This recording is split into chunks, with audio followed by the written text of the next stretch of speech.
Assalamualaikum warahmatullahi wabarakatuh. Salam sejahtera untuk kita semua. Perkenalkan, nama saya Raden Haryadi Purwodinoto Eskom MIP. Di sini saya selaku penyuluh narkoba ahli muda BNNK Pelalawan. Pada kesempatan kali ini saya akan membahas tentang upaya pencegahan penyalahgunaan narkotika bagi pelajar.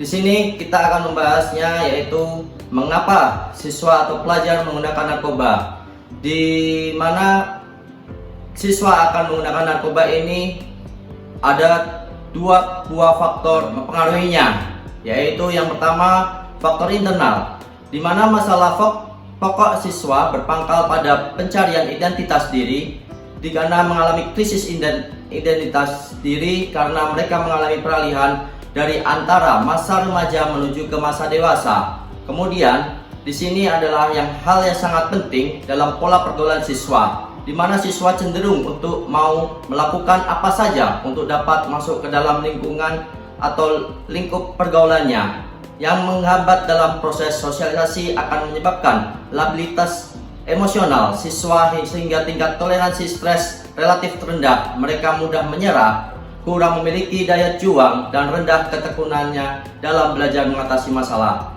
Kemudian di faktor yang kedua, yaitu faktor eksternal, di mana di sini dipengaruhi dari keluarga.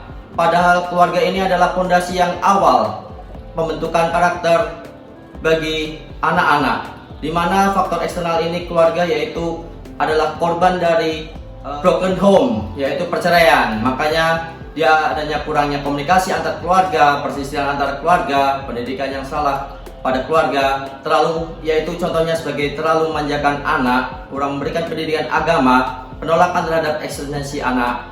Kemudian dipengaruhi dari teman sebaya yang kurang baik, serta komunitas lingkungan tempat tinggal yang kurang baik. Di sini alasan lainnya siswa menggunakan narkoba yaitu anticipation believers, keyakinan, yaitu dimana anggapan bahwa jika memakai narkoba orang menilai dirinya hebat, dewasa, mengikuti mode. Relief belief, menghilangkan keyakinan bahwa narkoba dapat digunakan untuk mengatasi ketenangan, cemas, dan depresi. Kemudian yang faktor ketiganya yaitu facilitative persuasive beliefs, keyakinan bahwa pengguna narkoba merupakan gaya perubahan zaman nilai sehingga dapat diterima di masyarakatnya. Kemudian dari situ semua akan berdampak dengan penyalahgunaan narkoba, terpengaruhi menjadi dua dampak, yaitu dampak fisik dan dampak psikis. Dampak fisiknya yaitu berupa gangguan sistem syaraf, yaitu kejang-kejang, halusinasi, gangguan kesadaran, kerusakan syaraf tepi, yaitu kemudian gangguan pada jantung dan pembuluh darah. 3, yaitu gangguan pada kulit, penahan-nahan, alergi ekstrim. 4, gangguan pada paru, penekanan fungsi pernapasan, pengerasan jaringan paru-paru. Yang kelima yaitu sering sakit kepala, mual, pengecilan hati, sulit tidur. Yang keenam yaitu dampak terhadap kesehatan reproduksi, gangguan pada endokrin, penurunan fungsi hormon reproduksi pada remaja wanita, yaitu menstruasi yang tidak normal. Kemudian pengguna IDU tertular HIV/AIDS. Yang terakhir yang sangat fatal yaitu overdosis, yaitu menyebabkan kematian. Kemudian dampak fisikisnya yaitu bisa dijabarkan seperti 1, malas, ceroboh, gelisah, emosi tidak terkendali. Yang kedua, kecenderungan untuk selalu berbohong. Ketiga, tidak memiliki rasa tanggung jawab. Yang keempat, hilang kepercayaan diri, apatis, penghayalan, curiga. Yang kelima, sulit berkonsentrasi, perasaan kesal dan tertekan. Yang keenam, cenderung menghindari kontak komunikasi dengan orang lain, perasaan tidak aman. Yang ketujuh, merasa dikucilkan atau menarik diri dari lingkungan. Yang kedelapan yaitu tidak peduli dengan nilai norma yang berlaku. Yang 9, agitatif, cenderung melakukan tindak pidana dan kekerasan. Yang ke-10 yaitu mengalami gangguan jiwa. Maka dari itu, dari banyaknya dampak tersebut kita dapat mengatasinya, yaitu dengan beberapa jurus ampuh anti narkoba, yaitu yang pertama yaitu iman dan takwa, yang merupakan benteng kokoh dari serangan narkotika, tembok perkasa hadang gelombang narkotika. Yang kedua yaitu berpikir jernih, yang merupakan ciri remaja agamis, berpikir matang sebelum bertindak, memahami bahaya narkotika, berani katakan tidak terhadap ajakan guna narkotika, biar yang mengajak marah daripada dijauhi teman, keluarga, dan masyarakat. Yang kemudian ketiga yaitu memilih teman. Kita harus selektif dalam memilih teman pergaulan. Yang keempat yaitu lingkungan agamais, yaitu dengan cara kita mengikuti kegiatan keagamaan.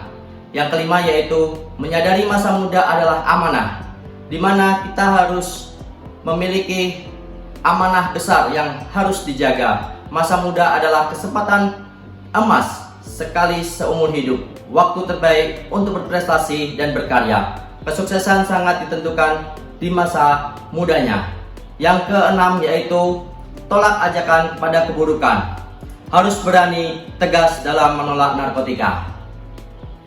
Dalam hal jurus tersebut itu dipengaruhi dengan kunci yang harus dilaksanakan oleh para siswa agar tidak terjerumus dengan narkoba, yaitu yang pertama, yaitu jangan sekali-kali mencoba-coba narkoba, karena dampak penyalahgunaan narkoba adalah kerusakan pada sistem saraf dan organ tubuh pengguna sehingga mempengaruhi kemampuan berpikir dan beraktivitas. Kedua, sebagai insan pelajar untuk berani mengatakan dan janji tidak menggunakan narkoba dan menjadi pelajar yang meraih prestasi demi meraih cita-cita masa depan. Yang ketiga, yaitu sebagai insan pelajar akan senantiasa berada pada garda terdepan untuk menolak menyalahgunakan, mengedarkan narkoba demi menyelamatkan generasi muda bangsa. Yang keempat yaitu sebagai insan pelajar yang aktif untuk mencegah teman, keluarga, masyarakat, generasi muda agar tidak terjerumus pada narkoba melalui untuk ajakan tidak menggunakan narkoba. Yang kelima yaitu sebagai insan pelajar harus dapat memberikan suri teladan dengan hidup sehat tanpa narkoba dan menjadi insan pelajar yang mempunyai moralitas yang baik, yang benar, sehingga menjadi kebanggaan bagi keluarga dan masyarakat sekitar. Closing statement yang dapat saya simpulkan yaitu tanpa terasa seleksi sudah session kita ini. Semoga apa yang kita dapatkan bermanfaat agar tidak ada lagi pelajaran terjerumus narkoba. Selamatkan generasi muda dari narkoba, jadilah penyelamat. Sebarluaskan informasi tentang bahaya narkoba. Semoga Allah Tuhan yang Maha Kuasa memberikan jalan terbaik untuk negeri ini. Permohonan maaf kami jika selama berlangsungnya sesi ada kata-kata sikap yang kurang menyenangkan. Semoga kebersamaan ini tidak hanya sampai di sini. Silaturahmi tetap akan terus kita jaga. Wassalamualaikum warahmatullahi wabarakatuh.